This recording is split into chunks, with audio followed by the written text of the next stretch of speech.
Dark, série da Netflix, que chega agora em 2020 a sua terceira e última temporada. Eu quero fazer esse vídeo para comentar elementos que existem dentro da série que são pouco comentados, né? Elementos religiosos, vários símbolos. E eu percebi que a série se estrutura basicamente em três pilares míticos, né? Religiosos e tudo mais, para poder abordar essa temática. Não considero Dark uma série de ficção científica, né? Não é porque existem alguns elementos e algumas palavras dentro da série que são da área da ciência, ou só porque tem viagem no tempo, que quer dizer que é ficção científica, tá? Esse gênero, ele é bem... Esse gênero ou subgênero, ele é bem específico, tá? Então eu considero Dark uma história de mistério, uma história de suspense com elementos de fantasia mesmo, tá? Porque tem muito mais elementos religiosos dentro de Dark, míticos, místicos, mítico e místico, tá? Do que de ciência, tá? Bom, esse vídeo é para quem já assistiu as duas primeiras temporadas, tá? Não vai ser, é só spoiler aqui, tá? Tô logo avisando. Bom, é o seguinte, nós temos vários personagens, né? Não vou me ater à questão muito na viagem do tempo e quem é quem e tal. Isso aí existe uma infinidade de vídeos que falam sobre isso, tá? Eu quero começar com os nomes, né? A gente são as partes mais fáceis, eu acho, de identificar, que é o Jonas ou Jonas, que é o personagem principal até o momento, né? Que o nome dele faz referência à história bíblica de Jonas e o peixe. Jonas, um personagem bíblico que é engolido por um peixe. Jonas recebe uma missão de Deus que ele precisa alertar uma certa cidade, um certo povo, de que haveria uma punição divina, né? Bem parecida com a história de Noé nesse sentido, mas Jonas recusa a missão no primeiro momento, acaba que ele vem a cair no mar e ele é engolido por um peixe grande, né? As pessoas falam baleia, mas as escrituras não especificam baleia, elas falam um peixe grande, tá?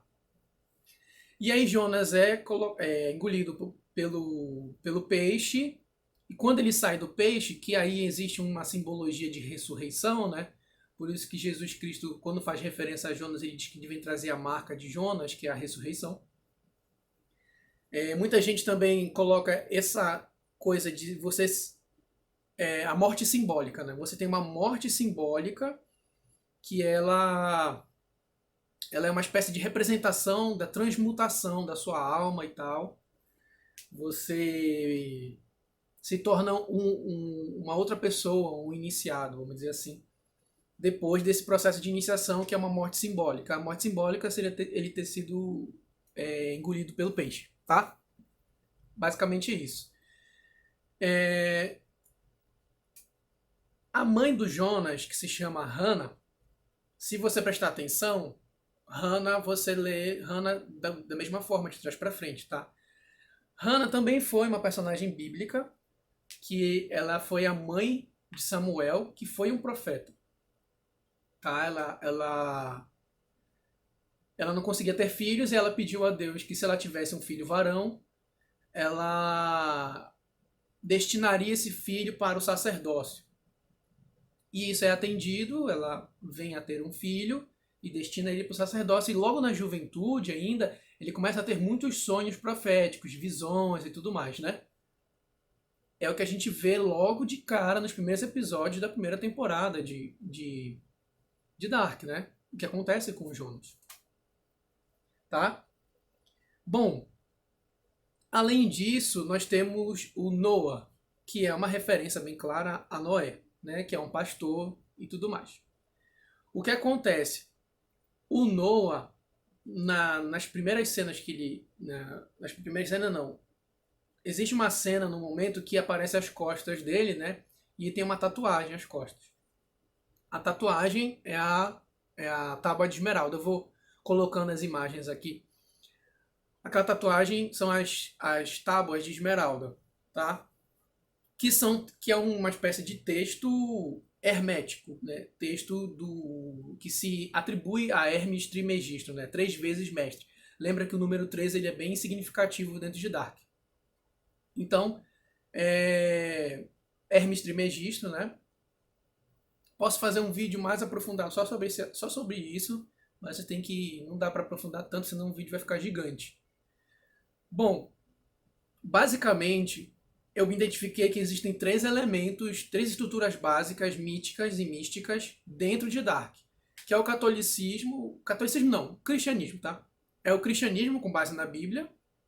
Nós temos mitos gregos, tá? E nós temos a alquimia, tá? Principalmente hermética, tá? O hermetismo. O mais forte desses 3 é o hermetismo, tá? É o hermetismo. Os mitos gregos eles são pincelados e a parte bíblica também ela é meio que jogada para ser mais fácil das pessoas identificarem e ela está dentro de um contexto de alquimia, tá? Bom, você tem esse elemento das tábuas de esmeralda.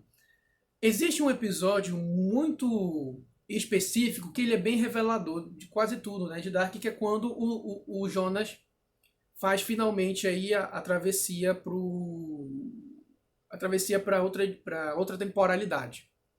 O que acontece? O Noah, ele simboliza, que é Noé, né? Ele simboliza Noé. Outro personagem bíblico que também tem a ver com a água, veja Jonas, água, mar, peixe grande, Noé. Tá? A punição divina lá que o Jonas tem que fazer é uma tempestade. Aqui no Noé é a mesma coisa, é uma grande tempestade, uma inundação, punição divina. Noé é encarregado de salvar as pessoas, avisar as pessoas, e não consegue, né? Bom, nós temos essas referências. O elemento água. É por isso que em vários momentos na série, episódios muito importantes, está chovendo muito. Tá? É por isso que o Noah sempre está com uma capa de chuva. O Jonas está com uma capa de chuva, né? Isso é repetido várias vezes, né? Tá. Esse episódio específico é muito interessante que entra o mito grego do Minotauro, o labirinto do Minotauro. O que acontece? O Jonas recebe uma lanterna, né? Uma espécie de luminária, lanterna, e ele toma coragem para entrar na caverna. Enquanto isso, lá na escola está tendo a apresentação teatral da Marta, né? E lá ela está encenando o mito do labirinto do Minotauro e ela é a personagem de Ariadne, que guia Teseu, que é o herói desse mito. Ela faz com que Teseu precise entrar no labirinto para encontrar o Minotauro. E aí Ariadne, que é filha de Minos, do rei, fica com uma lã, né, um cordão de lã, que o Teseu entra no labirinto. Para ele poder sair do labirinto, ele vai se guiando por esse cordão de lã, tá? E aí você vê na série, ela está encenando a Ariadne e ele está entrando na caverna. E aí você interpreta de 2 formas, quer dizer, eu interpreto de 2 formas. A caverna simboliza o peixe que Jonas entra e o labirinto. Tanto o labirinto do Minotauro, porque é muito clara a referência ao Minotauro, mas também existe um outro labirinto, que é o labirinto dos alquimistas, tá? E lá dentro você vê que o Jonas está com uma luminária na mão. É muito comum, vou colocando as imagens aqui, é muito comum você ter gravuras do século XVI, tá? do século XV, que são os alquimistas com lanternas, seguindo um rastro, seguindo um trilho. E a mãe natureza vai na frente e eles vão tentando seguir os rastros da mãe natureza. Ou seja, o alquimista, ele é um viajante, por isso que o Jonas anda com aquela medalhinha de São Cristóvão, né? São Cristóvão. São Cristóvão. que ele até dá para Marta. Muito importante isso. Ele dá a medalha do viajante, do santo dos viajantes, protetor dos viajantes, para Marta. E os alquimistas muitas vezes são referenciados como viajantes, tá? Então, o Jonas entra com a luminária, como um alquimista, seguindo os rastros da natureza, e ele vai com um fio, o fio de Ariadne, tá? Lá no meio, ele encontra uma espécie de argola, né? Que é uma serpente mordendo o próprio rabo, a própria cauda. Esse é um símbolo que tem em várias religiões, inclusive africanas e tudo mais, que simboliza essa questão dos ciclos do tempo, tá? Que é a serpente Ouroboros. Que dentro de Dark, ela basicamente simboliza a questão do ciclo de tempos. O tempo de forma cíclica. E o que acontece? Mais à frente você vê que ele tem que escolher um lado, né? Ele está numa bifurcação. E aí, quando ele acha aquela porta, tem um outro símbolo lá, que é a triqueta, né? A triqueta celta. Então, aquela triqueta celta, ela é basicamente a mesma coisa. A triqueta celta para os celtas simbolizava a ligação, a conexão que tem esses ciclos temporais e ciclos da natureza, a conexão entre eles e as três grandes mães, né? Ou seja, você tem vários símbolos durante a série que vão reforçando essa coisa da viagem no tempo. Porque até aquele momento a gente não sabia direito o que estava acontecendo, se era viagem do tempo ou não, né? Mas aí ficou bem claro. Avançando na temporada, a gente vai vendo cada vez mais a história dos outros personagens. Mas, dentro desse panorama alquimista, não fica tão claro a participação deles, a não ser a do Noah na história, tá? Mas quais são os princípios alquimistas? A gente tem 7 princípios ali naquela tábua de esmeralda que estão tatuados nas costas do Noah. De forma geral, não vou citar cada uma, o que mais é destacado em Dark é a noção de que o mundo, existem regras no mundo e ele é totalmente equilibrado, o universo, tá? Então você tem aí as leis de que tudo que tem em cima tem embaixo, tudo que tem na direita tem na esquerda, tudo tem seus polos, tudo tem os seus opostos e tudo tem seus gêneros, tá? Então, os alquimistas sempre vão mostrar símbolos e vão entender que o mundo funciona de polaridade. Positivo e negativo, luz e sombras, bem e mal, cima e embaixo, direita e esquerda, frente e costa, norte, sul, leste e oeste, tá? E macho e fêmea. Muito importante, macho e fêmea, tá? E você tem dentro de Dark, tem números cabalísticos, né, que estão dentro dessa noção alquimista, que tem o número 7, por exemplo, que é lá do Minotauro, por exemplo, que são 7 homens que entram no labirinto e 7 mulheres que entram no labirinto, o Teseu vai lá no meio, que vão ser sacrificados para o Minotauro. Mas Dark destaca o 3, né? Os 3 tempos que se passam a história, né? Depois vai aparecer um outro tempo que a gente não sabe se é um quarto tempo ou é o terceiro, só que em um outro momento, né? Mas aí é uma coisa que tem que se ver, que a gente pode entender, a gente está vendo que tem 3 tempos, mas ele pode ser tridimensional, então são 3 tempos aqui e 3 tempos aqui, tá? Então são 6, e pode ser até 9, tá? Mas não vou entrar muito nisso, não vai ficar muito, muito louco. Quando o Jonas encontra o Adam, né? O Jonas encontra o Adam, e aí vem a outra referência bíblica, Adão, né? Mais um personagem bíblico aí forte, Adão. Então o que acontece? Dentro de Dark, você tem 2 grupos que estão em conflito, tá? Em conflito ideológico para equilíbrio do mundo. A noção do Adam é de que ele ficou traumatizado e ele entendeu que Deus é o tempo. Então ele está assumindo para si a responsabilidade de consertar o tempo e de controlar o tempo, tá? Por isso que ele está mexendo no tempo. O Noah, tá andando para lá e para cá. Noé é um descendente de Adão. Noé é um descendente de Adão, tá? Noé, na Bíblia. O Noah tá andando para lá e para cá tentando manter o equilíbrio. O tempo todo, a gente pensa que ele é o vilão no início, né? Mas depois a gente entende que, na verdade, o Noah quer que o tempo fique em equilíbrio. Por quê? Você tem duas noções. Como você tem essa noção de que o tempo é cíclico, né? E existem vários autores aí que falam sobre isso. Nietzsche falou um pouco sobre isso.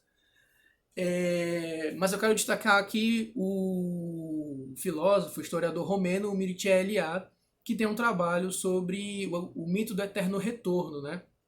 Ele fala sobre várias sociedades que possuem esse tipo de mito e essa crença de que o tempo ele é cíclico. Então, você tem esse ciclo aqui, ele se fecha e depois vai começar novamente, tudo vai se repetir. Daí a função dos rituais anuais, rituais de 3 em 3 anos, rituais de 7 em 7 anos, em várias sociedades complexas ou mais simples, de vários lugares do mundo, né? Ele faz uma generalização um pouco exagerada dentro da questão metodologia da pesquisa dele, mas é interessante. Dentro da historiografia, a gente não entende o tempo como cíclico. Essa noção de tempo cíclico, ela tá aplicada a uma mentalidade religiosa, aos mitos e tudo mais. Depois, os cientistas achavam que o tempo ele era linear, né? E nós estávamos progredindo. Até hoje muita gente acha isso. Mas não é. Dos historiadores, o entendimento dos historiadores é que existe uma linearidade, né, dos eventos acontecendo, mas existem continuidades e rupturas. Aqui, nesse momento, uma coisa muda e outras coisas continuam, tá? Um exemplo disso é se o tempo fosse linear, assim, todo fosse se desenvolvendo, a gente não teria, nessa época agora de 2020, sociedades que vivem de agricultura básica ou sociedades que vivem de caça e coleta, que você encontra várias sociedades ainda assim, vivendo nesse tipo de estilo de vida, né? E basicamente eles caçam e fazem e coletam algumas plantas, alguns frutos e tudo mais. Eles sobrevivem assim. São sociedades pequenas, realmente. Mas outro exemplo seria por exemplo, em 2020, com toda a ciência que a gente tem, todo o conhecimento que a gente tem, as pessoas não deveriam, teoricamente, ter pensamentos ainda muito religiosos. Nietzsche achava que isso ia acontecer, né? A morte de Deus que Nietzsche fala, Deus está morto, é que a ciência matou Deus, acabou.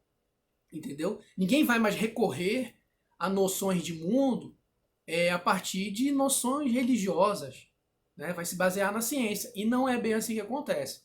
A gente está vendo aí com grande força, né, aí vários grupos em várias sociedades diferentes no mundo que estão muito religiosos, né? E aí isso aumenta o argumento de algumas pessoas em relação ao tempo cíclico, né? Nós estamos voltando a ser religiosos, mas não, porque não acabou.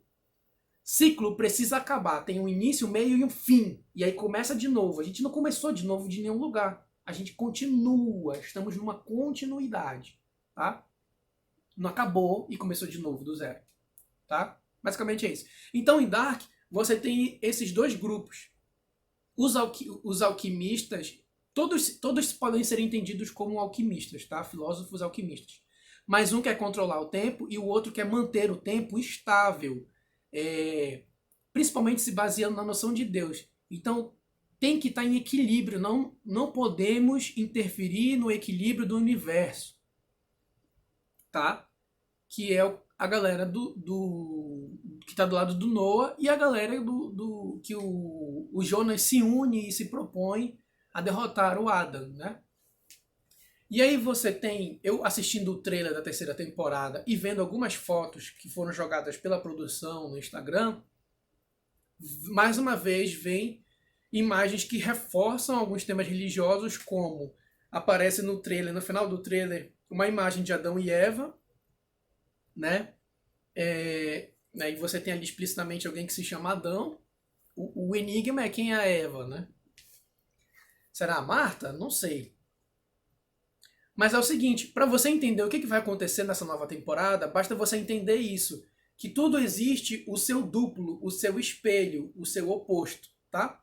o seu inverso, o seu polo. Você vê isso na abertura de Dark, da série, ela é toda espelhada, né, o tempo todo. Então, nós temos aí esse elemento de oposição e a gente vê isso no final da segunda temporada, que é quando a Martha morre, o Jonas fica desesperado e aparece uma outra Martha, vindo de um outro lugar, de uma aparência diferente e tal. E aí o Jonas vai para essa outra dimensão, né? Alguém de fora desse ciclo se intrometeu nesse ciclo aqui e levou ele para esse outro ciclo possível aqui, tá? O que eu entendi pelo trailer e pelas fotos? A Martha, lá nessa outra dimensão, ela é o polo do Jonas. Ela não é o polo da Martha, ela é o polo do Jonas. Lá ela é o Jonas. Lá é ela que tá, ela que é a protagonista para resolver as coisas do mundo, para resolver tudo. Tá? E eu acho que nessa terceira temporada, o irmão dela, da Martha, vai ter um destaque muito grande, porque saíram nas fotos, no Instagram, umas fotos dele com umas tatuagens, né? E tem uma aqui que justamente é um touro, tá? Minotauro. Voltou lá para a referência ao Minotauro. E ele tem aqui no peito, vou colocar a foto aqui, ele tem aqui no peito o caduceu de Hermes, que é a principal referência dos alquimistas. A divindade grega, né? Hermes, por isso o nome Hermes Trismegisto, 3 vezes mestre, 3 vezes mago, 3 vezes sábio, tá? E o caduceu é isso, né? É a coluna com as energias polarizadas, que é simbolizado por serpentes, e a iluminação, vamos dizer assim, com aquelas asas. Né? Quando você consegue equilibrar os seus polos e entender que o mundo funciona com essas regras de polaridade, que são seus equivalentes, de gêneros, você se torna um sábio, você conhece o equilíbrio do mundo e você se torna um iluminado, sabe? Um filósofo, tá? Essa era a noção dos alquimistas naquela época. O alquimista, ele quer o quê? Ele usa elementos para tornar metais pobres em metais enriquecidos, né? E quer transformar tudo em ouro. Inclusive, eu acho que é por isso que o Jonas anda com uma capa dourada, né? Amarela, né? Que é essa coisa, o filósofo que se cobre com ouro, né? Ou pode ser referência também ao mito de Jasão e os Argonautas, que Jasão tem que buscar o velo de ouro, né? Que é basicamente uma roupa dourada de fios de lã, né? De carneiro, de ovelha, que é abençoada pelo divino, tá? Então, basicamente, aí, tem essa foto aí que o irmão da Marta tá assim na mesa, então ele tem um caduceu aqui, de Hermes, né? E aqui na frente dele tem uma garrafa, né? Com um líquido preto e uma garrafa com um líquido branco. Os polos aí, mais uma vez, né? Escuridão e luz, positivo e negativo, macho e fêmea. E aí você tem uma imagem do Adam sentado de preto de um lado e a Marta sentada de outro, de branco, tá? Existe a questão do quadro do Adam, mas o quadro do Adam é basicamente a expulsão dele do paraíso. O Adão e a Eva foram expulsos do paraíso. Então você tem ali o Adam e a Marta, preto e branco, e na imagem aí do irmão da Marta, na mesa, tem uma maçã no meio. A maçã do pecado. Tá? Fica bem visível. E tem outros símbolos, mais uma vez reforçando a questão do infinito, do alfa e o ômega, do início e o fim, né, no trailer. Bom, é basicamente isso. Então eu acho que vai ter essa questão. Essa outra dimensão é o outro polo, tá? É o outro polo e vários desses personagens vão ter polos, mas não necessariamente eles são polos deles mesmos, tá? Por exemplo, o irmão da Marta na outra dimensão, ele pode ser o polo de outro personagem, não necessariamente dele mesmo. Ele pode ser o polo da Charlotte, por exemplo, tá? Eu acho que ele vai ter um grande destaque. E eu acho que alguma coisa vai ser revelada da Hannah também, porque o nome dela, de trás para frente, é a mesma coisa. Ela é a mãe do profeta, né? O Jonas é sempre colocado como um personagem profético, tá? Ele é o viajante, né? O alquimista que anda para lá. E ele tem que atravessar o labirinto. Então a Marta vai ajudá-lo ali para eles conseguirem derrotar o Adam, né? Que a gente acredita que o Adam é o Jonas, né? Mas existem algumas teorias aí que dizem que não sei.